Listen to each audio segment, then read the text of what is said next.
사실은 이제 신우주 시대라는 표현을 썼는데요. 이제 신우주 시대라는 표현이 이게 뭐 이제 정확하게 어떤 그 계기로 만들어졌는지 모르겠지만은 그냥 제가 이렇게 이제 자료를 이렇게 검토를 하다 보니까 사실 이제 우주 시대라는 게 여러분 아시겠지만은 이제 1950년대 말에 뭐 잘 아시는 것처럼 1957년 10월 4일 날 이제 스푸트닉 그 1호를 러시아에서 발사를 했어요. 그래서 이제 그때 이제 이게 세계 최초의 위성이다라고 지금 정의가 되었고요. 그래서 그 1957년을 우주 시대의 어떤 기원이다 이렇게 이제 보통은 얘기를 하지 않습니까?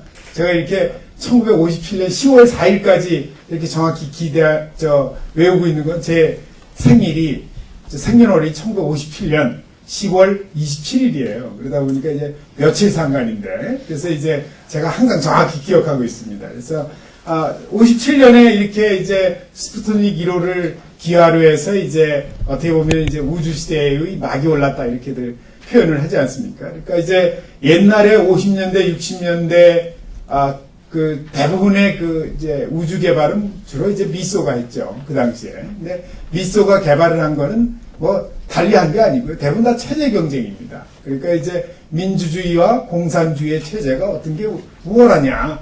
이걸 가지고 이제 우주를 이제 탐사를 하면서 우리가 더 낫다라는 걸 이제 지속적으로 보여줬고 또 둘 간의 그 어떤 그 체제 경쟁을 하면서 사실은 50년대 말부터 굉장히 많은 그 군사위성들을 쌓아 올렸죠. 그래서 옛날 군사위성들은 뭐 수명이 뭐 2, 3일 가는 것들이 많았고요. 그러다 보니까 이제 굉장히 많은 수의 군사위성을 쏴서 실제로는 뭐 초기까지 합하면은 지금까지도 이제 뭐 수천 기 이상을 쌓아온 이제 전력을 가지고 있는 거죠.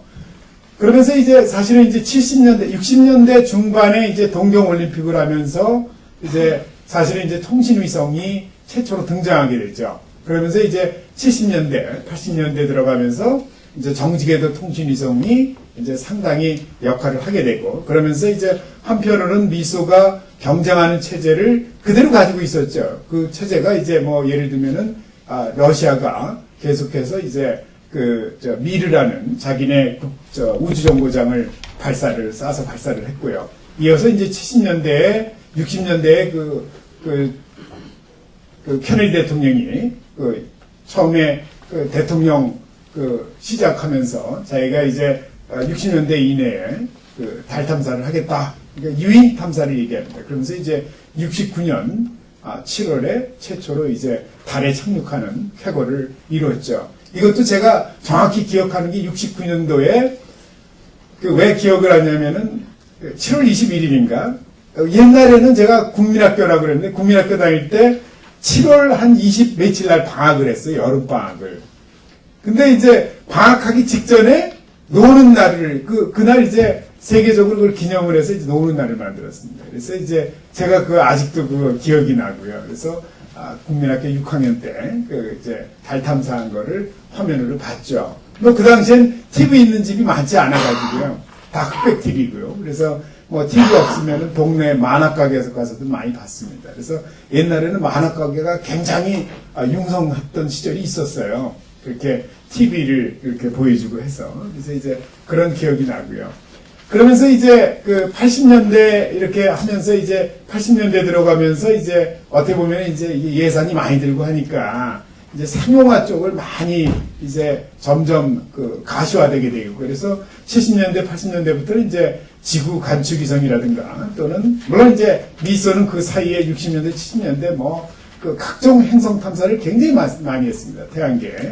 그러면서 이제 시간이 흘러갔고요. 그러면서 이제 90년대 초반에 러시아가 이제 결국은 이제 국가 부도 위기를 맞게 되는 거죠. 그러다 보니까 이제 더 이상 이제 우주 개발에 별로 여력이 없었던 거죠. 그래서 이제 저는 이제 그래서 어떻게 생각을 하냐면은 이제 우주 개발이 미소가 경쟁하던 시절이 이제 50년대 말부터 80년대에 어떤 협력 관계가 조금 있었습니다. 그리고 이제 80년대 말까지 해서 이제 아마 그것이 이제 미소가 경쟁하는 세대가 아닌가.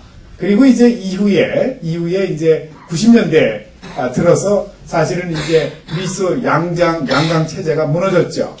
뭐 러시아가 돈이 없으니까 경제가 뱅크럽 되니까. 그러면서 이제 러시아는 더 이상 이제 우주 개발에 투자할 여력이 없게 된 거죠. 그래서 사실은 이제 미소가 경쟁하는 체제가 90년대 들어서 없어진 겁니다. 그러다 보니까 이제 미국도 뭐 그렇잖아요. 그렇죠? 내가 누구 친구하고 공부를 잘하는데 둘이 경쟁하다 한 사람이 어떤 이유로 그냥 때려치고 놀다 보면 이게 막상 경쟁하던 사람도 그냥 시무룩한 거죠. 그러니까 이제 미국도 이제 90년대 들으면서 이제 경쟁을 할 대상이 없어지니까 아무래도 이제 투자에 대한 의지가 많이 줄어들게 됐죠. 그래서 이제 90년대를 어떻게 보면 이제 우주 개발에서 상당히 이제 침체기였다. 이제 그 사이에 이제 90년대에 우리나라가 이제 사실은 이제 상당히 이제 경제적으로 굉장히 이제 부를 축적하게 됐죠. 그래서 이제 실질적으로 위성 사업을 90년대부터 했지만 실제로는 그 이전에 이제 88년도에 그 올림픽 게임을 하면서 그러면서 이제 올림픽을 이제 유치하면서 우리가 이제 통신위성을 획득을 해서 그래서 이제 활용을 하자. 이것이 굉장히 뜨거운 감자였었어요. 80년대. 그러다 보니까 이제 80년대 초중반서부터 이제 그 국내 통신위성 획득에 대한 논란이 굉장히 컸고요. 그 당시 논란은 이제 뭐냐면은 우리같이 조그만 나라에 무슨 위성이 필요하냐. 그래서 이제 다 필요 없는 거다. 이런 논리가 굉장히 무세했고요. 한편에서는 이제 장기적으로 보면은 이렇게 통신위성을 가져야 되고 우리나라도 섬이 굉장히 많은 나라입니다. 사실은. 그래서 이제 그 섬 같은데 파이브 옵틱을 다 깔 수가 없으니 그러니 이제 통신위성으로 하자 뭐 이런 논란이 계속되다가 결국은 88년 올림픽 게임 때는 소위 얘기하는 무궁화 위성이라는 거를 획득하지 못했어요. 그러다가 이제 1991년 2년 들어가면서 이제 한국통신에서 무궁화 위성 사업을 드디어 이제 결실을 맺게 됐고요. 그 당시에 이런 뜨거운 감자를 이제 논란이 됐던 부분을 했던 게 뭐였냐면은 한국통신에서 야 이게 통신이 이런 조그만 나라에 이런 대형 통신위성이 필요하냐 논란을 잠재운 게 뭐냐면은 이 통신위성 개발을 통해서 산업화를 하자. 그래서 이제 통신위성 기술을 배워서 우리가 이제 앞으로 통신위성을 경제적 지렛대로 활용하자. 이렇게 됐던 겁니다. 그래서 이제 그 당시에 이제 자그마치 이제 600만 불이라는 돈을 별도로 들여서 온더잡 트레이닝을 했고요. 그래서 약 30명이라는 인원이 대거 로키드 마틴하고 그 당시에 이제 영국의 페이로드 업체에 가서 이제 교육을 받게 됐죠. 그래서 원래 논리는 그렇게 출발한 겁니다. 그러니까 굉장히 이런 뜨거운 감자로 논란이 많았던 거를 잠재우기 위해서 이제 경제성 이제 앞으로 우리가 통신위성을 통해서 우리가 통신위성을 국산화해서 우리가 산업화하자 이렇게 출발했던 거죠. 근데 사실은 그게 어폐가 있었던 거죠. 왜냐하면 한국통신이라는 회사가 커뮤니케이션 서비스 프로바이더지 사실은 이게 만드는 회사가 아니거든요. 이제 그런 측면에서 이제 시작을 했다. 그러니까 그런 논리를 가지고 시작을 했다는 겁니다. 그래서 이제 그 사이에 이제 우리 옛날에 세트랙에서 인공위성 연구센터에서 최준달 박사님께서 학생 교육용으로 이제 원래 위성 개발을 시작했던 거죠. 그래서 그 시초가 된 게 이제 우리별 위성이 됐던 거고요. 그리고 그 개발 중에 항공우주연구원이 1988년 창설을 해서 이제 사실 이제 위성 획득 이제 돈이 없잖아요. 그래서 이제 그런 연구를 했었어요. 그러다가 이제 제 기억에 이제 90년 초에 이제 한국통신에서 코리아셋을 하니까 그때 이제 펀딩을 이제 한국통신에서 이제 항우연에다 주고 애틀리에다 주고 이렇게 됐던 거죠. 그래서 이제 그 당시에 제가 2년 3월에 항우연에 들어갔는데 그때는 이제 프로젝트라고는 한국통신에서 받은 돈밖에 없었어요. 그러니까 뭐 사실은 뭐 인원도 다 합해서 몇십 명밖에 안 됐고 항공우주연구원이 이제 그랬던 시절이 있었고요.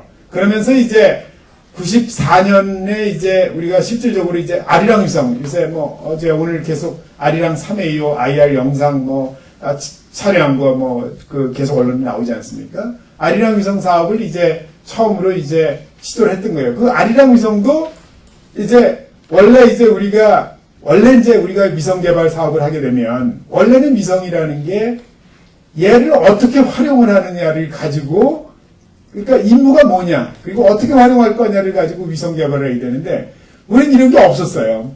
물론 없었던 건 아니에요, 초기부터. 아리랑 위성 1호 사업할 때는 초기에 이제 국방부하고 하기로 했던 겁니다. 그래서 국방부하고 하기로 해서 그 당시에 이제 하이레졸루션 카메라를 이제 채택을 해서 아리랑 위성 1호를 개발하자. 그래서 이제 국방부에서 위성 카메라 비용으로 한 400억 원을 그 당시에 대는 거로 해서 출발을 했는데 갑자기 이제 국방부에서 손을 뗐어요. 왜냐하면 10m 해상도는 국방용으로 쓸모가 없다고 그러더라. 그래서 슬쩍 빠졌죠. 그 바람에 이제 아리랑 1호 위성이 이 용도가 없는 위성으로 이제 사업을 출발했던 거죠. 근데 이제 상대적으로 우리가 이제 아리랑 위성 사업을 할 때, 그때 뭐 저도 그 항우연에 있었지만은 어떻게 보면 우리가 이 사업을 시작하기 위해서 거짓말을 좀 많이 했죠. 그 중에 하나가 이제 우리가 위성 개발을 앞으로 5년, 10년 내에 우리가 기술을 배워서 산업화를 해서 인공위성을 빵빵 팔아먹겠다. 뭐 이렇게 사실은 그 당시에 이제 얘기를 했던 거죠. 공무원들한테. 그래야 돈을 따니까. 그렇게 안 했으면 돈도 안 줬을 거야. 그래서 이제 출발한 게 어떻게 보면 아리랑 위성 사업입니다. 사실은. 그러니까 초기에는 그렇게 뻥뻥하고 또 이렇게 좀 이렇게 필요 이상으로 강조를 해서 사업을 시작할 수밖에 없었던 상황이고요. 왜냐하면 이제 공무원들이 믿어주지 않을 테니까. 그래서 이제 사업을 시작하게 된 겁니다. 근데 우리가 지금 아리랑 위성 사업한 지가 올해가 이제 20년 됐습니다. 왜냐하면 아리랑 위성 사업이 킥오프가 95년 2월인가 했거든요. 그러니까 이제 만 20년 됐는데 사실은 보시다시피 실질적으로 우리가 위성 기술을 산업화하고 그걸 판매한다라는 건 굉장히 어려운 일이다.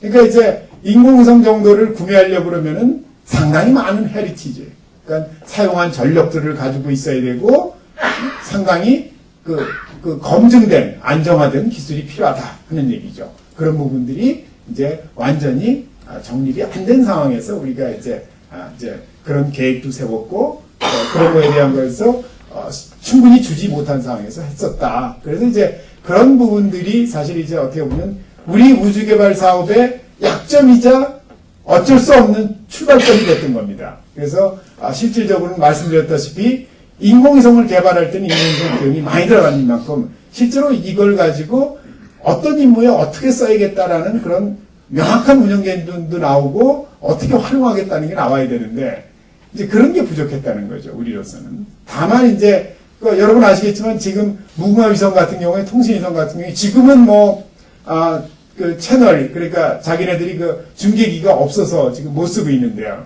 한동안은 무궁화위성 1, 2호 했을 때는 사실은 중계기가 남았어요. 왜냐면 활용을 할 데가 별로 없어가지고 그래서 이제 사실은 한국통신이 결국은 이제 위성 사업단을 이렇게 별도로 분리를 할 정도로 그렇게 이제 사실은 어려움이 있었죠. 예, 그런 것이 이제 우리 우주개발 사업에 과거에 있었던 어떤 시행착오였다라는 거고요. 그렇지만 지금 만일에 지금 상황에서 우주개발을 다시 시작한다면 이제 그런 시행착오는 안 하겠죠. 그 당시의 여건, 그 당시의 상황이 이제 그럴 수밖에 없었다. 그리고 이미 90년대 아까 말씀드렸지만 미소가 이렇게 이제 우주에 대한 그 투자를 줄이고 뭔가 이제 그런 상황에서 우리가 사실은 아리랑 위성 기술 배운 게 누구한테 배운 거냐면 미국의 TRW한테 배웠어요.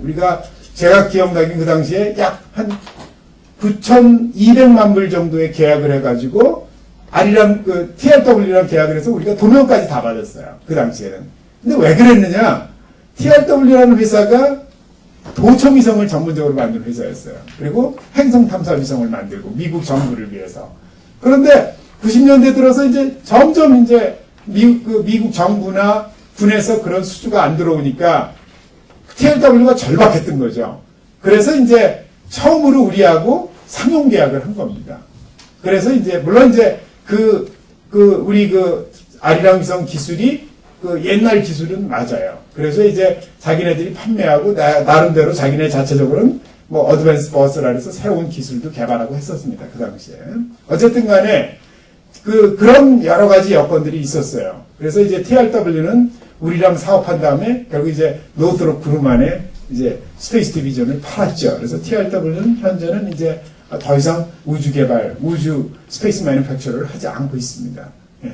그래서 뭐 그런 정도로 제가 전체 요점을 설명드리고요. 제가 이만큼 설명을 드렸기 때문에 이 내용 중에 여기 내용 중에 상당 부분이 이제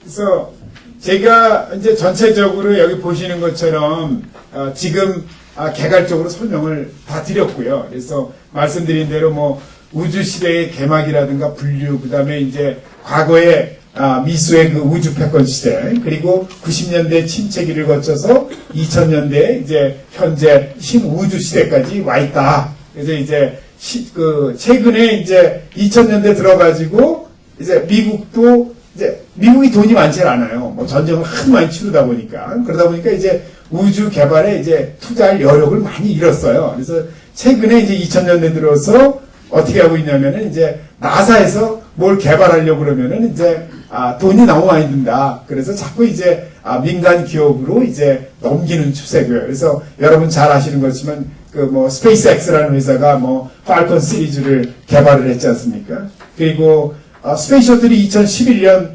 퇴각했죠. 여러분들 우주왕복선이라고 아시죠? 우주왕복선도 이미 1970년대 개발을 시작했어요. 아폴로 16호, 7호 끝난 다음에 이제 우주 택시를 개발을 해서 뭐 적궤도에 한 고도 400km의 그 우주 정거장을 택시로 왕복으로 이동하겠다. 그래서 그 택시의 비용은 그 적궤도까지 왔다 갔다 하는데 약 한 1000만 불 정도에 왔다 갔다 하겠다 하고 개발한 게 스페이스 셔틀입니다. 그런데 이게 스페이스 셔틀을 개발하다 보니까 굉장히 비용이 많이 드는 거예요. 그리고 얘가 이미 기술이 어느 정도 스테빌라이즈 돼서 쓰면서도 초기에는 1000만 불에 적궤도를 왔다 갔다 할 줄 알았는데 웬걸 평균 3억에서 5억 달러씩 들었다는 거죠. 그러니까 이제 경제적인 그런 출혈을 더 이상 감당을 못한 거죠. 미국에서. 그리고 그동안 100회 이상 140, 50회 발사를 하면서 두 번에 걸쳐서 대형 사고가 났었죠. 그래서 그게 이제 여러분 아시는 것처럼 챌린저 사건하고 콜롬비아 사건입니다. 그래서 이제 결국은 이제 그거를 폐기 처분한 거죠. 그러니까 이제 여러분 그 우주인이 적궤도를 왔다 갔다 하는데 어떤 비클들이 사용하는지 기억나세요? 그러니까 지금도 쓰고 있는 게 뭐냐면 러시아의 소유스입니다. 그죠?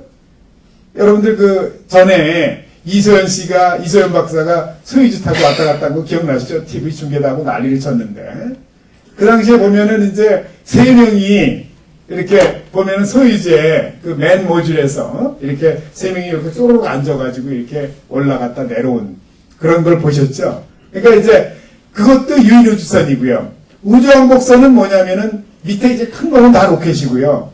위에 이제 오비터라 해서 비행기처럼 생긴 게 이제 실제 걔가 이제 올라가서 우주정거장에 걸쳐 있다가 임무를 하면 걔를 타고 이렇게 내려오는 겁니다. 물론 이제 이런 로켓들은 대부분 다 이제 어떻게 하냐면은 소유수 같은 경우는 대부분 올라가면은 걔가 거기서 있다가 기존에 있던 걸 갖고 타고 내려와요. 그래서 국제우정거장 같은 데는 항상 지금 현재 6, 7명이 체류하기 때문에 항상 유인우주선이 하나는 대기하고 있어요, 거기에.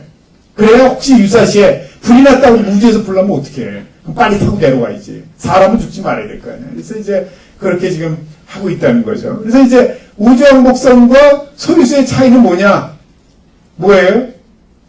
물론 이제 세 사람이 타고 이쪽은 한 6명 탑니다. 가장 큰 차이는 저는 이렇게 얘기를 해요. 소유수는 굉장히 어떻게 보면은 이게 전근대적인 방법으로 올라갔다 내려오는 거고요. 우주왕복선은 굉장히 품위 있게 올라갔다 내려오는 거죠. 우주왕복선은 탈 때도 6명이 일반 항공기처럼 다 이렇게 다 건너뛰어서 이렇게 하나씩 탑니다. 품위 있게. 올라갈 때도 쫙 어떻게 보면 뭐 품위는 없는데 어쨌든 굉장히 품위 있게 올라가요. 내릴 때도 착륙할 때도 이소연 박사가 옛날에 그 소유수 타고 내려올 때 얘 내려올 때 거의 보면 탄도 비행하듯이 그냥 떨어져요. 자유낙하로. 그러니까 뭐 허리 다치고 뭐 막 굉장히 전근대적인 방식으로 이제 올라갔다 내려오는 거죠. 근데 우주왕복선은 어때요? 이게 뭐 재도립할 때는 물론 이제 상당한 여러 가지 환경 변화가 있지만은 어쨌든 지구 대기권만 싹 들어오면은 그냥 일반 비행기처럼 항공에서 내린단 말이에요. 얼마나 품이 있어. 비행기 타고 갔다 비행기 타고 내려오는. 이제 그 두 개가 다른 거죠. 그렇지만 소유스는 돈이 별로 그렇게 많이 안 들어요. 한번 갔다 오는데 상대적으로. 그런데 이제 우주왕복선은 돈이 너무 많이 드는 거예요. 품이 있고 다 좋은데 돈이 너무 들어가니까 이제 미국이 결국은 감내를 못한 겁니다. 그래서 이제 결국은 폐기를 했죠. 그래서 우주왕복선이 또 한 수명이 한 30년 됐죠. 최초에 81년부터 떠가지고 2011년에 딱 30년 만에 가는 겁니다. 그동안 5개가 운영이 됐죠. 2개가 죽었고, 5개가 다 30년 된 건 아니고요. 그 중에 뭐 84년에 만든 것도 있고, 86년에 만든 것도 있습니다. 그러니까 어쨌든 간에 일반적인 비행기의 수명은 여러분들이 한 20년에서 30년 봅니다. 근데 이제 여객기 같은 경우는 막 20년, 30년 타면은 불안하죠. 그러다 보니까 이제 뭐 대한항공 같은 데는 보통 이제 10년, 12년 넘으면 다 그냥 아프리카나 남미 가라는 나라들 다 팝니다. 그런 나라들은 다 흠모 타고 다니면서 사고 내고 그러는 거죠. 우리나라도 제가 어렸을 때는 미국에 뭐 유럽에 맨날 이 고장난 이런 시스템들 들여다가 싸그려 사가지고 세월호가 그런 거예요. 일본 놈들이 거의 20년 가까이 타다가 놓은 거 그거 사람 많이 태우겠다고 수정했다가 그런 중심도 안 맞는 배를 가지고 운영을 하게 된 거죠. 불쌍한 거죠. 어떻게 보면. 어쨌든 뭐 그런 거고요. 그래서 제가 이제 여기 미국, 러시아, 일본, 유럽, 중국은 뭐 제가 간략하게 말씀을 드렸는데 지금 우리가 이제 여기서 살펴봐야 될 게 이 중국이라는 나라예요. 중국이라는 나라가 제가 아는 중국은 옛날에 우주개발 형편없었어요. 사실은. 그런데 이제 2000년대 들어서 엄청스럽게 각광을 받았다. 저는 오히려 중국의 우주개발 역사를 자세히 볼 필요가 있다고 봅니다. 그러니까 저 나라가 어떻게 지금은 우주 정거장까지 건설하게 됐는가. 그리고 유인 우주선은 어떻게 쏴서 저렇게 성공적으로 하고 있는가. 요새는 실패도 안 해요, 중국이요. 90년대만 해도 어느 정도면 96년, 7년에 그 롱마치를 연거푸 실패를 해가지고요. 97년에는 우주보험시장에서 보험을 안 들어줬어요. 그래서 만일에 롱마치로 발사한다 그럼 보험료율이 얼마냐면 35% 이랬습니다. 보험이라는 게 뭔지 아세요? 보험이라는 게 뭐냐면은 예를 들면 여러분들이 내가 우리 집에 이 건물에 화재보험 든다. 이런 화재보험 같은 거 0,000 뭐 6%, 0.05% 이렇게밖에 안 돼요. 돈 별로 안 내죠. 그런데 우주보험은 지금도 평균 한 10% 냅니다. 그래서 우리가 우주보험을 뭐라 그러냐면 도박이라고 그래요. 돈 내고 돈 먹기. 그러니까 내가 예를 들면은 1,000억짜리 인공위성을 개발해서 발사하려면은 만일에 보험을 든다. 보험료율이 20%다 그러면 200억을 내야 만일에 성공하면 200억 버리는 거고요. 만일에 실패하면 1,000억을 받는 겁니다. 20%를 내고. 그러니까 물론 이제 지금은 요율이 굉장히 낮아졌어요. 그만큼 신뢰성이 올라간 거고요. 어쨌든 간에 이제 이렇게 이제 옛날에 불과 옛날도 아니에요. 96년 7년도에 그 중국이 이런 정도의 그 신뢰성이 없는 그런 롱마치 발사체를 운영했었다. 근데 지금은 완전히 달라졌어요. 왜 그럴까요? 패션 마크입니다. 그리고 중국은 차이가 뭐냐면은 걔네들은 뭐 초기에는 러시아 기술을 도입을 했지만은 이후에는 계속 자기네들이 주체적으로 다 개발을 한 겁니다. 그러니까 중국의 특성이 뭐냐면요. 워낙에 인간이 많지 않습니까? 그죠?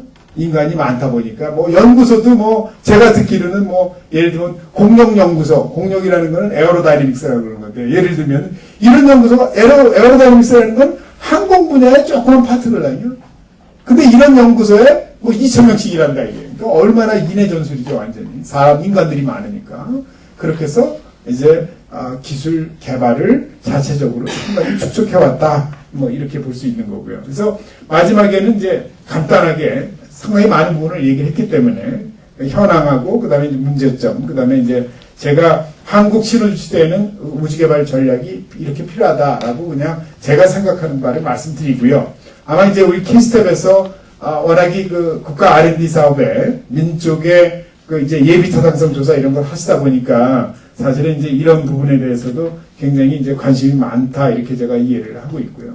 그래서 뭐 여기 내용들이 제가 설명드린 내용들입니다. 그래서 이제 여기 보시는 것처럼 과거에 90년까지 이렇게 패권 시대가 있었고 90년부터 2000년 초반까지는 이렇게 정체기라고 제가 판단을 하고 있고요.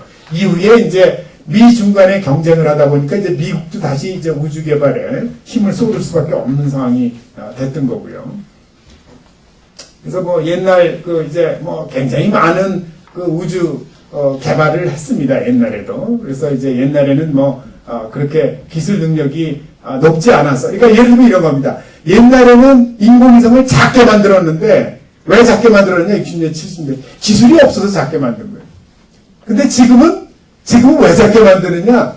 작게 싸게 만들어야 효율적이라는 의미에서 작게 만들죠. 그러다 보니까 이제 똑같은 스몰 세틀라이트라도 옛날에 스몰 세틀라이트는 기술 능력이 부족해. 또 왜 작게 만들었냐면은 발사체. 이 인공위성을 우주 궤도에 올려주는 운반수단이 로켓입니다. 근데 이 로켓이 성능이 좋은 게 없었어요. 큰 게. 그러다 보니까 이제 그런 한계들을 가지고 있었다. 그러니까 똑같이 소형화를 해도 옛날 소형화와 지금 소형화는 근본적인 차이가 있었다라는 거고요. 그래서 이제 전체 그 이제 우주 경쟁의 유산, 그래서 제가 이거를 이제 조금 아까 이렇게 말씀을 드렸습니다. 그리고 이제 핵심 중에 하나가 이제 우주의 분사. 그러니까 결국은 우주 부분의 핵심은 결국은 밀리터라이제이션입니다. 그래서 궁극적으로는 제가 스페이스 밀리터라이제이션과 스페이스 웨퍼나이제이션을 얘기를 하는데요. 결국 이제 우주의 분사와 우주의 무기화가 이제 앞으로 굉장히 태동을 할 거다라는 거죠. 그래서 이제 지금 여기 보시는 것처럼 이제 분사화는 상당히 활용을 많이 하고 있는 거고요. 무기화도 이미 미소가 상당히 많은 연구를 했어요. 다만 서로 간에 이제 상당히 이게 우리 지구의 환경을 다 깨뜨릴 수 있기 때문에 이제 상당히 조절을 하고 있다. 이렇게 보시면 되는 거죠. 그래서 이제 신우주 시대에는 옛날에는 쉽게 말씀드리면 이렇게 뭐 우주 패권이니 뭐 국가안보니 이런데 뭐 우주 탐사도 했지만 이런데 핵심이 있다 그러면 지금은 이제 인공위성을 잘 활용을 해서 국민의 삶의 질을 증진하자. 그 다음에 경제적 이득을 구하자라는 면으로 이제 갖고 있다. 이렇게 보시면 되겠고요. 그래서 이제 신우주 2000년대 이후에는 이제 중국이 이제 결국은 자격하는 거예요. 여러분들 요새 중국 대단하죠? 중국이 결국은 러시아가 결국은 이제 옛날에 그 미소의 그런 강대국의 어떤 이퀄리브리움을 형성했던 거를 이제 여러 가지 경제적으로 어려우니까 이제 그 자리를 중국이 깨차고 들어가는 거죠. 그래서 대신 우리가 하겠다는 거죠. 미국과의 그 어떤 그 이퀴벌런트한 관계를. 그래서 이제 미국과 중국이 이제 신우주 패권을 다투는 그런 상황처럼 우리가 이제 최근에 보이고 있다. 그리고 뭐 지금 이 중국의 기술이라는 건 제가 왜 중국이 아직도 이제 좀 그 우주 기술 중에 좀 이렇게 조금 한심한 게 뭐냐면 이제 그 정지궤도 통신위성 부자입니다. 얘들 이제 동방홍이라는 동방홍4라는 위성체를 가지고 계속해서 통신위성을 만드는데요. 이게 아직도 스테이블하지 않아요. 그래가지고 얘네들이 이제 수출을 하기가 어려우니까 남미, 아프리카 이런 나라에 거의 뭐 싸구려로 해서 지금까지 뭐 한 15기 이상 발사한 거로 제가 기억하고 있는데 실제로 거의 대부분이 많이 페일했어요. 그래서 이상하게 뭐 굉장히 유인 우주 기술도 굉장히 발전하고 그러는데 이제 정지궤도 통신위성만큼은 상당한 페일을 아직도 이제 맛보고 있다라는 게 조금 이제 퀘션이고요. 어쨌든 뭐 결국 이제 또 한 가지는 뭐냐면 중국의 우주 개발은 결국 출발점이 뭐냐면 군입니다, 군. 그래서 실제 중국의 우주 개발에 대한 그 백그라운드는 다 군에서 주도를 한다. 이렇게 보시면 됩니다. 그래서 이제 결국은 이제 중국이 미국과의 그런 역학관계를 형성하기 위해서 이런 우주를 적절하게 이제 활용하고 있다라고 이제 보시면 되겠고요. 그 다음에 이제 최근에 2000년대 뭐 7년, 8년, 9년 해가지고 뭐 우리 이사 유럽이라든가 그 다음에 이제 일본, 중국, 그 다음에 인도 이런 나라들이 이제 경쟁적으로 이제 달 탐사를 하고 또 소행성 탐사를 했죠. 그러면서 이제 가장 큰 목적 중에 하나가 이렇게 우주 영토 및 자원 선점이다 이렇게 얘기를 했고요. 근데 이제 사실은 이제 이게 자꾸 변하는 이유가 여러분 아시겠지만은 나사도 원래 이제 미국이 나사를 운영하는데 핵심이 뭐냐면 이런 겁니다. 사실은 이제 나사가 굉장히 많은 일을 하지만요.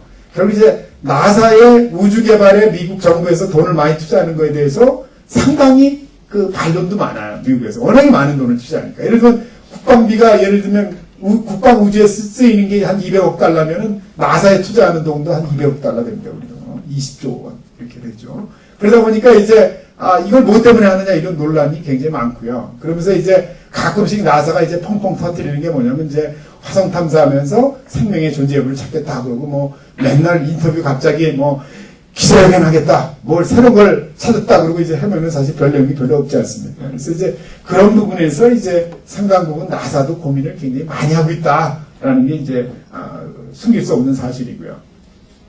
그래서 이런 부분들이 아마 이제 계속 그다음에 이제 우주 개발을 과연 이제 차세대 성장 동력으로 쓸 수 있겠느냐 하는 겁니다. 근데 이제 이게 저도 퀘션이에요. 과연 차세대 성장 동력으로 얼만큼 쓸 수 있겠느냐. 사실 불행하게도 우리가 사실은 상용화를 제일 많이 한 게 뭐냐면 통신위성입니다. 근데 통신위성을 제일 많이 상용화를 했는데 매년 평균적으로 통신위성 발사하는 게 평균 20개에서 25개예요. 거기서 벗어나질 않아요.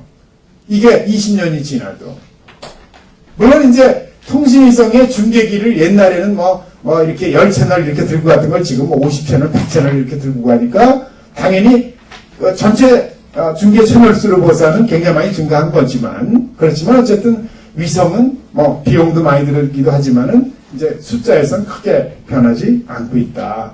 그래서 이제 자꾸 이제 실제로로 이제 우리가 그 위성 분야, 우주 분야에서 활용 쪽에 대부분의 우리가 예산을 우리가 가질 수밖에 없는 거고요. 실제 저렇게 우주 기술 분야는 뭐 인공위성이라든가 로켓이라든가 지상국 이런 부분들을 그렇게 많은 포션을 차지하지 못한다. 그래서 전체 활용 분야가 한 60% 정도 되고요. 그 다음에 이제 그런 그 이제 지상 분야가 한 뭐 25% 30% 되고 나머지가 이제 인공위성 로켓의 하드웨어 개발, 제작 이런 거에 해당하는 게 이제 소수 차지를 하고 있다.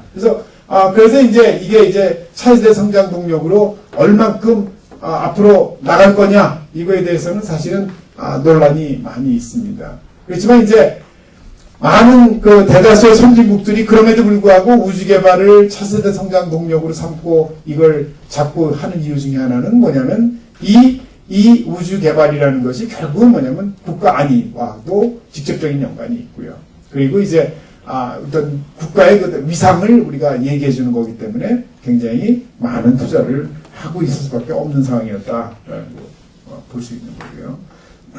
그래서 이제 보시는 것처럼 뭐 대부분 얘기를 했는데요. 미국은 아직도 전체 우주개발, 세계 우주개발 예산의 반을 차지하고 있습니다. 아직도 많은 돈을 쓰고 있죠. 말씀드린 대로 평균적으로 조금은 안 되지만은 미 국방부와 미국 나사가 쓰는 그 우주 분야 예산이 약 한 40조 원 정도 됩니다. 그러니까 뭐 웬만한 나라는 뭐 다 합해야 그러니까 세계 각국의 우주 예산은 다 합해도 그 정도 되는 거죠. 그 정도로 이제 미국이 아직도 이제 그런 전략적 또는 그 우주 측면에서 그 우위를 점하고 있다. 최근에 이제 말씀드린 대로 민간 기업의 참여를 이제 독려를 해서 가급적이면 이제 산업화 쪽으로 추진하고 있다. 근데 이제 사실은 미국의 문제가 뭐냐면요. 이 사람들이 우주 개발, 우주 기술이라는 게 대부분 다 듀얼 테크놀로지예요. 그러니까 이걸 기술을 또 해외에다가 넘기지 않으려고 하다 보니까 이게 우주 산업체를 만들어놔도 미국이 판매를 못하는 거예요.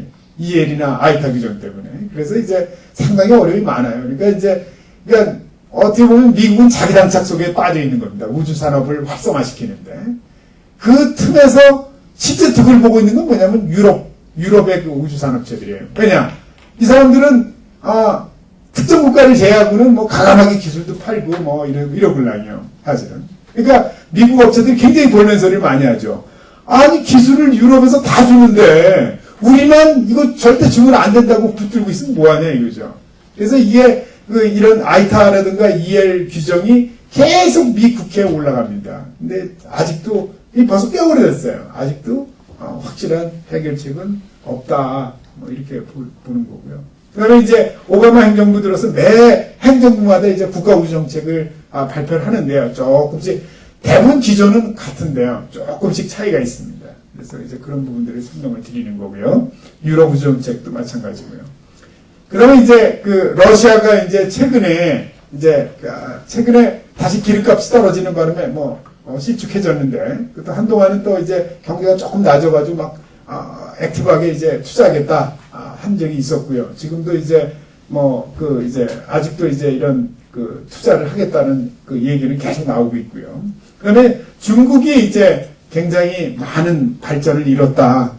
한마디로 서프라이징 합니다. 저는 중국 우주 기술을 되게, 우리가 90년대에는 되게 우습게 봤거든요. 왜냐하면 많은 기술을 연구를 하고 가지고 있지만은 쉽게 얘기하면 완성도가 낮은 기술이었어요. 그래서 비행체만 개발해서 발사하면 많은 실패를 점유했던 게 중국 우주 기술이었다. 근데 2000년대 이후에 이제 이런 유인 우주 기술이라든가 이런 걸 보면서 제가 가장 많이 놀란 게 어떻게 해서 저렇게 됐을까 하는 겁니다. 사실은. 이제 그런 부분이 좀 놀랍다라는 거고요. 일본입니다. 일본은 여러분 잘 아시는 것처럼 우리하고 굉장히 비슷한 점이 많고요. 어떻게 보면 요새는 우리를 많이 쫓아오는 것 같아요. 우리가 이제 우주개발진흥법을 2005년도에 했거든요. 그래서 2008년에 우주기본법을 제정을 했고요. 그 다음에 이제 2012년에 작사법 개정을 했고, 올해 초에 이제 신우주기본계획을 해서, 이게 신우주기본계획의 핵심은 뭐냐면 이런 겁니다. 그러니까 우주를 좀 군사적 활용을 하는데 쓰겠다. 옛날엔 절대적으로 그냥 민수용으로만 썼는데 그 얘기입니다. 예. 그리고 이제 옛날에는 돈을 많이 투자해가면서 그냥 이렇게 개발을 위한 개발을 많이 했어요, 걔들이. 그렇지만 이제 지금은 우리가 자기들이 이제 활용 체계에 목표를 둔 그런 우주 개발을 하겠다라는 거죠. 그래서 지금은 이제 우리하고 달리 여러 가지 변화가 있었고요. 그다음에 이제 우주 개발 전략입니다. 그래서 개발 현황은 잘 아시는 것처럼 이렇게 아리랑 위성 이렇게 여러 가지 위성들을 많이 개발했다 하는 내용들하고, 그 다음에 이제 나로는 3번의 시행착오 끝에 우리가 이제 성공을 했고, 현재는 이제 한국형 발사체 개발을 추진하고 있다. 이거는 그냥 제가 전체 우리나라의 우주 개발 이게 히스토리를 그려본 거고요. 그 다음에 이제 우주 경쟁력이 후트론이라는 데서 우주 경쟁력을 얘기하는데 굉장히 우리가 항상 8이 이렇게 나와요. 근데 사실은 이런 어폐가 있고요. 거기다 보면은 그 사람들은 우리를 평가할 때 우리 정부의 우주 개발에 대한 의지가 엄청나다. 이렇게 항상 강조를 하다 보니까 그 점수가 굉장히 높아요. 그리고 상대적으로 산업체가 상당히 위축되어 있는데 이제 산업체도 좋다. 이러다 보니까 이제 이 등수가 8등 맨날 이게 우주 경쟁력 8이 이렇게 나와요. 근데 이게 뭐냐면 유럽을 한 나라로 보아서 이렇게 나온 거고요. 실제로는 이렇게 안 나올 거라는 게 제 생각이고, 그래서 저는 후트론 사람들이 와서 얘기하면 제가 얘기를 하는데 바뀌지는 않는 것 같더라고요. 왜냐면 이게 또 너무 잘 된다 그러면 또 별로 좋은 건 아니거든요. 왜냐면 우리가 투자 여력 측면에서 보면은 별로 이렇게 좋은 게 아니고, 2013년에 그동안 우주개발진흥 기본계획에서 우주개발 중장기계획으로 다시 바꿨고요. 그래서 이제 이렇게 했고요. 그 다음에 이제 제가 이제 우리 우주개발의 문제점은 뭐냐면 이제 우리 우주개발의 성과 한계, 그러니까 이제 이게 무슨 얘기냐면은 원래 목표로 했던 내용들이 사실은 이제 많이 퇴색되고 있어요. 그래서 예를 들면 초기에 우리가 우주개발할 때 산업화를 굉장히 많이 생각을 했었는데 산업화는 굉장히 많이 이제 들어간 얘기가 돼 있고요. 그 다음에 이제 우주 원천 기술, 이게 시스템을 주로 개발하는 걸 목표로 하고 모든 돈을 거기다 투자하다 보니까 이제 원천 기술이 상당히 부재해왔다라는 것들 팩트고요. 그 다음에 이제 우리 우주 정책이 이제 굉장히 이렇게 정권에 따라서 많이 바뀌어요.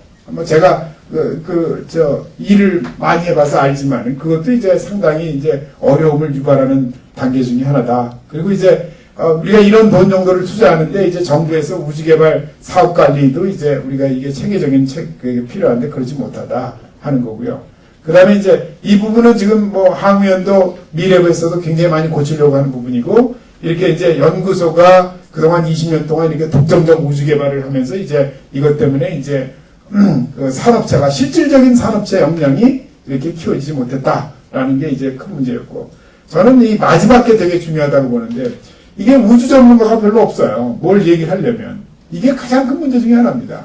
그러니까 우주 전문가가 다 항우연에 몰려있다 보니까, 그러다 보니까 이게 뭔가 이게 밸런스를 맞춰서 비판도 하고 또 그걸 발전할 수 있는 이런 여지를 만들어야 되는데 이런 기회가 없다는 거죠.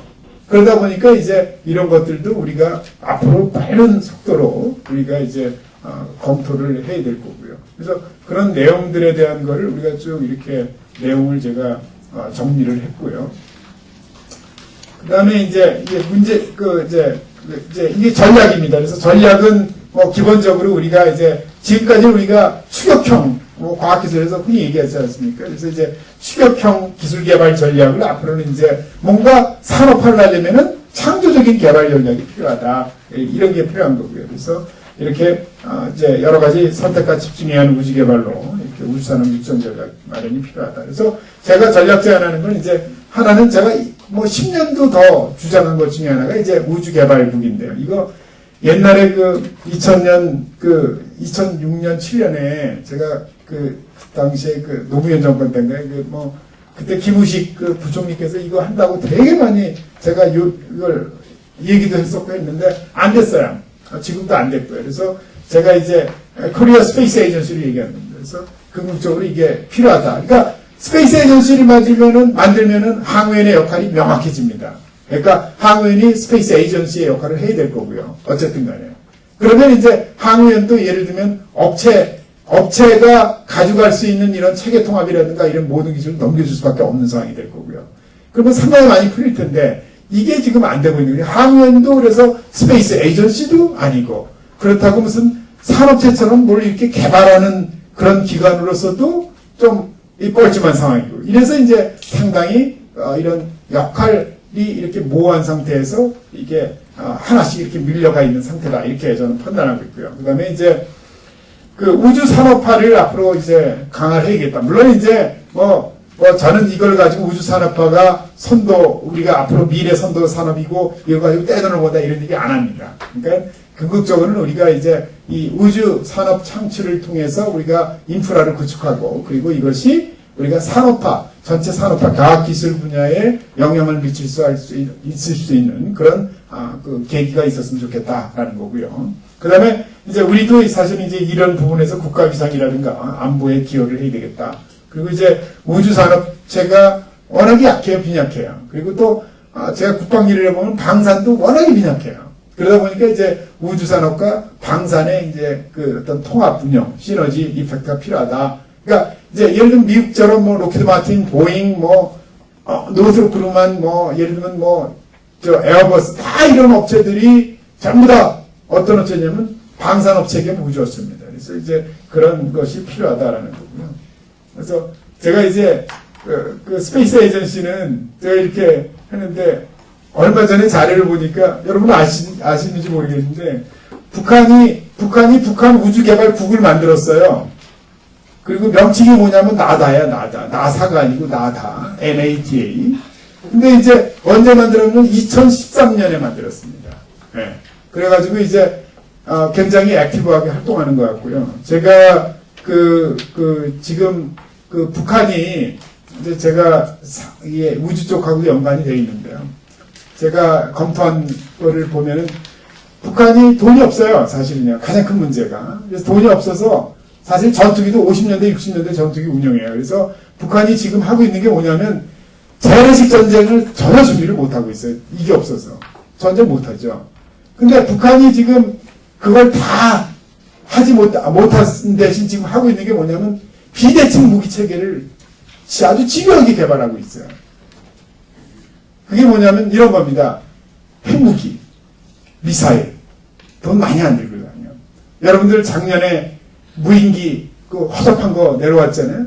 그런 거. 그러니까 우리가 못 가지고 있는 거. 그 다음에 이제 걔네들 여러분들 그걸 GPS 제밍이라든가 또는 전자파 제밍 기술 엄청납니다. 네. 그 기술 대응 못하면 큰일 납니다.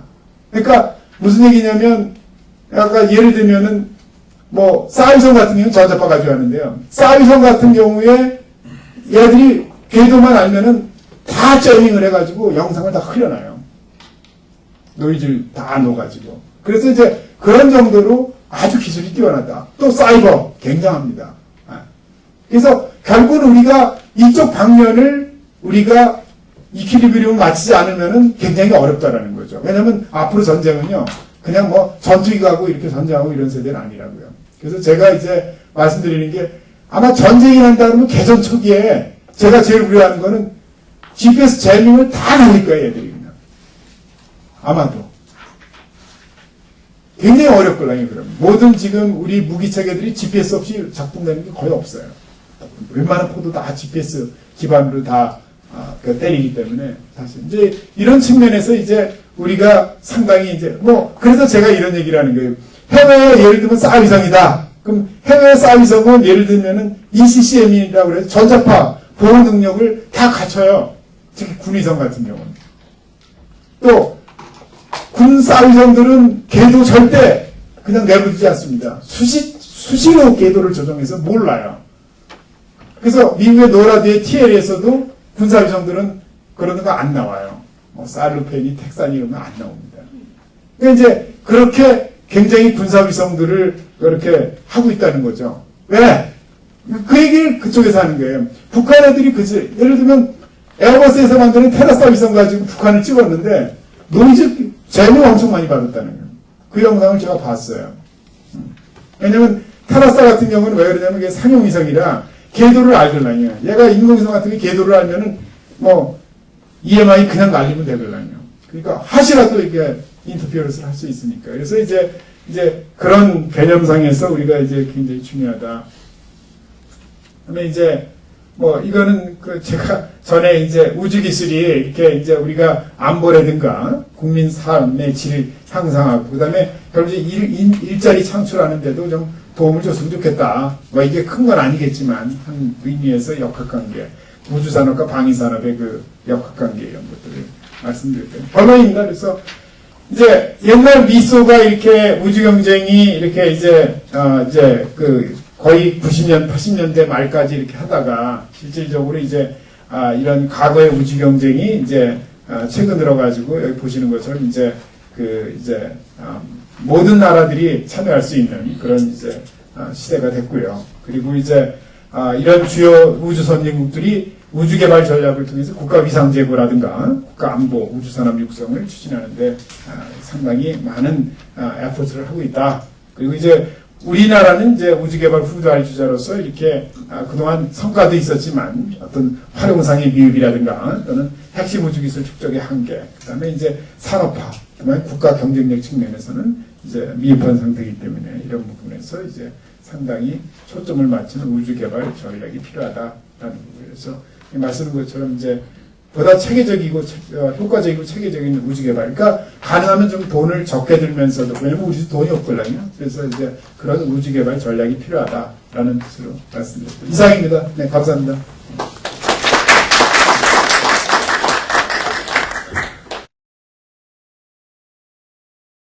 핵심 기술을 개발해 돈도 준 적도 없고, 저희가 고가의 이제 탑재체들 보면은 한 1,000억 정도 합니다. 사도 그렇고, 도시 탑재체도 그렇고, 도시체도 차량 수가 늘어나면 더 늘어나죠. 근데 그런 걸 개발할 때 그러면 저희가 그 개발비는 통상적으로 획득가의 3배를 줘야 됩니다. 그 획득한테 1,000억이면 개발비를 3,000억을 주셔야 되는 거죠. 쌀 이상 개발하면서 저희가 쌀 탑재체 개발하는데 3,000억을 투자한 적이 없습니다. 그래서 그거 국산 안 했다라고. 그러니까 형식적으로는 체계사업에서 5호사를 했습니다. 하지만 사실 대부분 획득이죠. 근데 그거를 예산은 다 R&D 예산으로 하니까 다 개발을 했다라고 또 얘기를 합니다. 이게 뭔가 좀 문제가 있는 거죠. 국가 예산이 산업화로 넘어오면서 또 해결해야 될 문제가 뭐냐면 우주 개발은 다 R&D 사업으로 나옵니다. 국방 빼고는 다 R&D 사업인데 R&D 사업은 나오면은 이게 R&D 사업을 국가에서 그냥 민간 기업의 주계약자가 될 경우에는 무조건 배치권도 내야 되고 기술료 내야 되거든요. 그러면은 그 부분에 대해서 해결 안 하고서 그 기업 보고서 주도를 하라고 얘기하는 것 자체가 좀 웃기는 얘기가 되는 거죠. 그 부분에 대해서도 사실은 국가 R&D라는 게 R&D에서 향후 어떤 수익을 발휘한다고 했을 때 민간이 가져가는 건데 계속해서 나오는 사업이 R&D라면 계속 매칭권들을 해야 돼요. 그건 기업이 어떻게 한다는 거죠. R&D 작업으로 쓴다고 했으면은 연구소를 통해서 주계약자는 계약이 이제 이중화가 되든지 하는 문제를 해결해 주셔야 되는 문제가 당연한 거고요. 또 하나는 이제 성장 동력의 부분에 있어서 저희가 우리나라 대한민국이 지금까지 해온 거는 이제 어떤 큰 산업이 좀 나눠봐야 될 것 같아요. 세상에서 제일 큰 산업은 에너지하고 식량입니다. 에너지하고 식량만에 대한민국은 하는 것이 거의 없습니다. 아주 유명한 나라고 우리나라가 그만 잘해오면 전자하고 자동차죠. 단기간 내에 만약 이제 전자통신 쪽인데 이 규모는 에너지 산업이하고 빈비하입니다. 그 다음에 빈비하지는 않지만 크지 않고요. 그 다음에 또 작은 산업들이 있습니다. 그러니까 자동차나 전대에 비해서는 약간 작지만 또 특성들이 있어요. 오랜 시간이 걸리는 것들이 있는 거죠. 그 중에 있는 것이 우주항공, 그 다음에 여러분이 아는 그 유명 브랜드, 이제 패션이라든지 식량이 아닌 식품 산업이 있습니다. 그러니까 오랜 기간을 거쳐서 신뢰가 형성이 되고 형성되는데 많은 시간이 드는 거죠. 근데 그 규모는 생각보다는 작아요. 집중해서 단기간 내에 성장을 못 시키지만 오랜 시간을 거쳐서 형성이 되어야 되거든요. 그러니까 헤리티지일 수도 있고 그게 브랜드 영상일 수도 있는데 그럼 이제 현재 그러니까 선진국들이 넘겨주고 갖고 있는 산업이 뭐냐고 잘 보시면은 누구든지 빨리 따라오서 형성할 수 있는 제조업은 넘긴다는 거죠. 그러니까 전자 쪽, 전자통신의 그러니까 통상적인 우리가 많은 사람이 쓰는 제조업은 다 넘기는 거예요. 부가가치가 없기 때문에. 그러면 그 선진국들이 갖고 있는 게 뭐냐는 거죠. 식량, 에너지, 자동차는 하지 않는 게 좋고요. 우주항공, 패션은 뭐 국가가 관여할 수 없는 면도 있습니다. 식품, 의학 이런 부분은 아직 저기 대한민국에 보니까 영업도 못 내민다는 거죠. 이런 부분에 있어서 오랜 시간이 걸리고 한 분야가 크지 않다라는 저희가 좀 해볼 수 있는 게 작지만 한 분야가 크지 않지만 오랜 시간이 걸리는 이 산업들을 많이 가져가야 국가가 안정적인 성장을 갖는다는 거죠. 그런 의미에서 우주항공 부분을 계속 해야 된다는 거지. 이게 예를 들어서 뭐 한 10년 돈 투자했더니 갑자기 뭐 매년 100조씩 벌어낸다 이랬으면 좋겠는데 그런 산업이라면 다른 나라 누구라도 다 한다는 거죠. 그러니까 이런 부분에 꾸준한 투자가 계속돼서 이걸 산업화를 해야 되는 거고 산업화를 위해서는 예를 들면 또 지금 우주나 항공 분야를 키우려고 하면 사실 그동안 대한민국이 자동차 산업, 전자 산업을 보면서 이 분야에 대해서 많은 혜택을 줬습니다. 자동차 30년간 수입 금지를 줬고요. 뭐 전자하면서 국가가 알게 모르게 지원해준 분들 굉장히 많고요. 근데 항공우주 개발하려고 했던 일반 R&D 사업하고 일반 R&D랑 통상적인 상용제품하고 동일하게 비교를 하거든요. 이건 굉장히 문제가 있죠. 오랜 시간이 걸리고 그래서 기업이 하나 개발해서 실제 매출이 나는데 7년에서 8년이 걸리는 거고 상용제품들은 2, 3년이면은 개발 2, 3년 하면 바로 매출이 나거든요. 그걸 동일한 비교를 한다는 거. 그 다음에 상용제품에 대해서 한 10억 정도 투자하면은 시장의 기대가 그러니까 매년 100억 이상은 나온다라고 보고 10억을 내가 투자를 하는 건데 우주 분야 제가 예를 들면 저희가 30억 투자했는데 보면은 매년 30억 안 나와요. 그러니까 매년 개념으로 찾기도 못하고 한 5년에 맞춰서 한 100억 나오더라고요. 그렇게 하지만 꾸준히 가는 거고 인건비 비중이 높기 때문에 선진국형 산업이라고 얘기를 하는 거거든요. 그러니까 다수의 엔지니어나 어떤 일자리에 평균 임금이 높은 그런 부분을 갖다가 계속 남의 일자리를 만들어주는 측면에서는 우주나 항공 분야가 굉장히 중요하다고 생각합니다. 이상.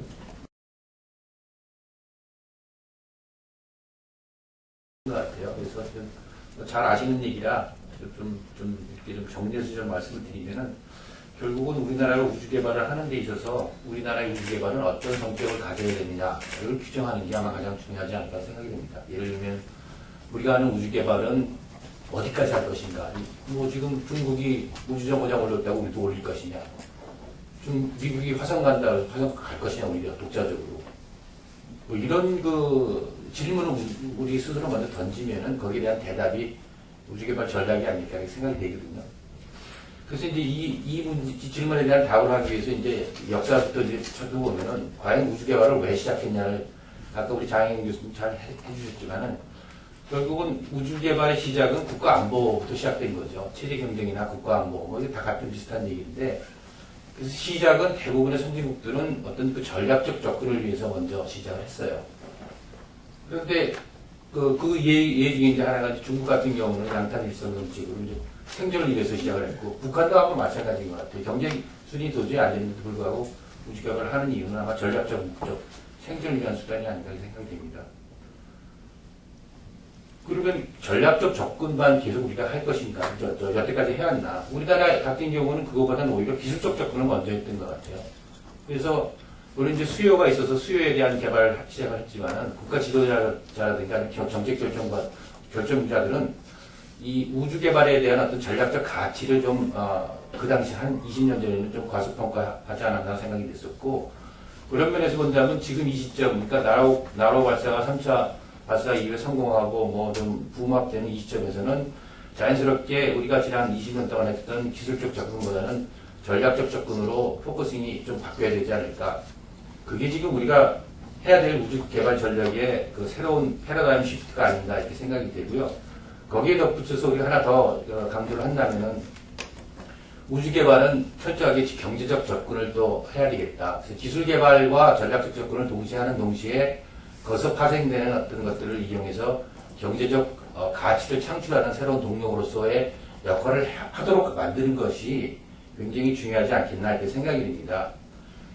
그래서 이제 그런 면에서 본다면 지금 그 우리나라의 현재 체제는 미래비를 중심으로 하는 계속 기술적 접근, R&D로만 계속 파급이 되고 있어요. 그래서 더 이상 이 체제를 유지를 한다 그러면은 새로운 그 우주 개발의 그 수요라든가 아니면 이 사업이 가지고 있는 가치를 오히려 억제를 할 수밖에 없고, 그래서 다른 나라들이 갖고 있는 그런 그 사례에서 보듯이 그런 발전적 방향으로 나가는데 오히려 제약을 받을 수 있겠다 이렇게 생각이 됩니다. 그래서 우리가 지금 이 시점에서 우리가 강조해야 될 부분은 전략적 접근을 할 수 있게끔 정책 결정자들에게 적절한 이 가치에 대한 것들을 설명을 하고 홍보를 하는 게 일단 필요하고요. 예를 들면 지금 전략적 접근이라고 말씀드리면 외교, 국방, 해외 정치 이런 것들과 관계되는 건데, 예를 들면 우리가 지금 한미 관계가 굉장히 현재는 조금 더 문제가 있다라고 지금 많은 분들이 파악을 하고 계시는데, 한미 관계에서 가장 기술적인 면에서 보면 주가 되는 게 원자력, 그 다음에 일반 R&D, 통신 이런 것도 있지만 사실은 우주협력도 굉장히 큰 문제입니다. 그래서 이런 우주협력을 잘 함으로써 우리의 한미 관계를 보다 공고히 하거나 아니면 또 다른 방향으로 이끌 수 있는 그런 레버리지 역할을 할 수 있는데, 이런 것들을 일본은 굉장히 잘하고 있거든요. 일본은 우주협력을, 왜냐하면 우주협력에 관해서는 갈등이 있을 수가 없거든요. 협력만 존재할 뿐이지 갈등이 있을 수 없는데, 우리가 지금 하고 있는 원자력 같은 경우는 갈등과 협력과 이 동시에 존재하고, 지금 시점에서는 이제 갈등이 더 부각되어 있기 때문에 전체적으로 많은 일이 생기는 거죠. 그래서 한쪽에서는 일을 좀 없애고 좀 순조로운 그런 관계를 또 부각시킬 필요가 있는데, 이런 전략적 접근이 필요하고, 지금 이 시점에서는 그런 전략적 접근을 통합할 수 있는 국가 기능이 필요하다. 또 하나의 전략적 접근에 관한 말씀 좀 더 드리면은, 현재 지금 우리나라가 우주 개발에 대한 수요가 굉장히 많은데, 통신 수요도 있고, 국방 수요, 그 다음에 수요처에서 하는 수요, 국토부, 기상청 여러 가지가 있는데, 이런 것들을 아우르는 그런 수요를 아우러서 국가의 어떤 경제 발전에 이바지하도록 하는 그런 통합 종합 조정 기능이 아직 좀 부재하다고 지금 볼 수가 있습니다. 그래서 정치 외교 국방뿐만이 아니라 수요 관리 측면에서도 이런 전략적 접근이 필요하다라고 말씀드릴 수가 있습니다. 또 하나 이제 많이 말하는 경제 접근에 대해서 좀 말씀드리면은, 기술적으로 우리가 계속 개발을 하고 확보를 하면 이런 걸 경제의 활성화로 응용을 해줘야 되는데, 그런 면에서 본다면 이제 위성 영상 활용이 가장 중요한 문제 같습니다. 그래서 그 다음에 또 하나는 고부가 가치 기술을 창출해서 그게 우리가 가지고 있는 IT라든가 MT 기술과 접목을 해서 늘 얘기하듯이 창조 경제에 기여하는 방향으로 나가줘야 되는데, 사실 이 부분에 대해서 사실 강론이 그렇게 나와 있지는 않아요. 근데 이제 우리가 지난 70년대에 일본의 예를 보면 세계 경쟁으로 미국이 굉장히 많은 첨단 기술을 개발했음에도 불구하고 그거를 산업화하지는 못했었거든요. 근데 일본이 굉장히 그걸 잘 활용해갖고 지난 한 20-30년 동안 경제 성장을 부과했었죠. 이런 예를 본다면 우리가 나가야 될 방향은 그 방향이 아닌가. 그러니까 단순히 그냥 우주 개발의 기술적 접근이 아니라 그 기술을 이제는 패스트 팔로워에서 퍼스트 무버로 나갈 수 있는 것들을 정책적으로 만들어줘야 되고, 그런 면에서 파생되는 새로운 기술들은 경제력으로 연결시킬 수 있는 이런 것보다 좀 깊은 고민이 필요하지 않을까 이렇게 생각이 됩니다.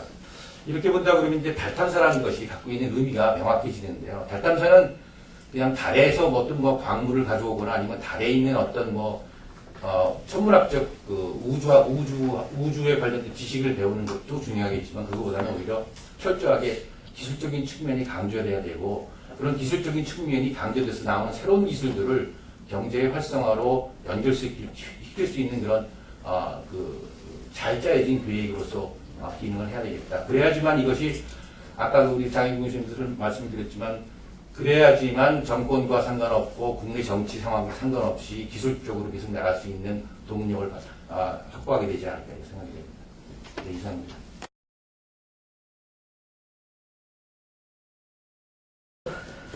여러 기회를 통해서 지난 저희들 한 20여 년 동안 했는 개발 자체는 전체 방향이 좀 나쁘지 않다고 생각하지만 앞으로 또 20년을 그런 식으로 가야 된다. 그거에 대해서는 저도 굉장히 문제를 삼고 어떤 형태로든 개선을 해야 된다. 그리고 지금 오늘 장명환 교수님 해주신 보다 효과적이고 체계적인 우주개발 전략이 필요하다는 데 대해서는 저도 전적으로 공감합니다. 저도 유사한 주장을 많이 했을 거예요.